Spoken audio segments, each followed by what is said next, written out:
6 years. High school, 4 years. 11 ka tuig. 11 ka tuig, nya duha ka tuig sa senior high. Mangutana ko nimo, puro mo theory, eskwela nya, buryong na kay mo hunahuna. Taas na kay mo kasinatian sa theory pero wag mo nakatunan. Taga mo. Mao na akong buti pasabot mo, pahuway lang sa mo relax na sa inyong utok.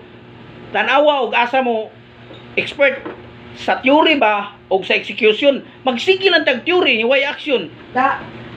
Mura na kag attract niya without execution. Ang punto na ko nga, pahuwaya inyong una-una ug asa gyud mo master. Kay masige lang tag eskwela. Eskwela, wa pa mo kibaw unsa, asa. Para asa gyud mo. Hala sige.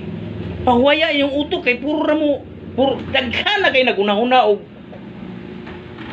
puro isip ka na nag-isip, sige huna-huna, way action.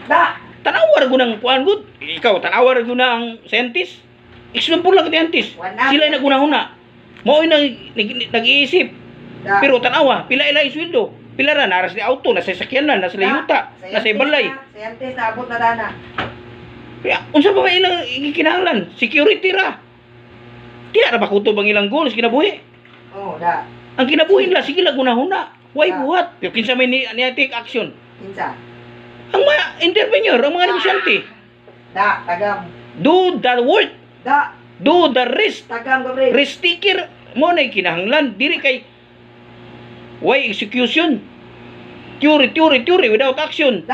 Daghan na kay nagunahuna ang wala na lang kung kinsay mo buhat sa nagunahuna.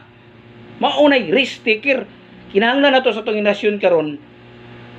Dili ang nagunahuna, kung dili ang mubuhat. Sakto ka, scientist. Okay?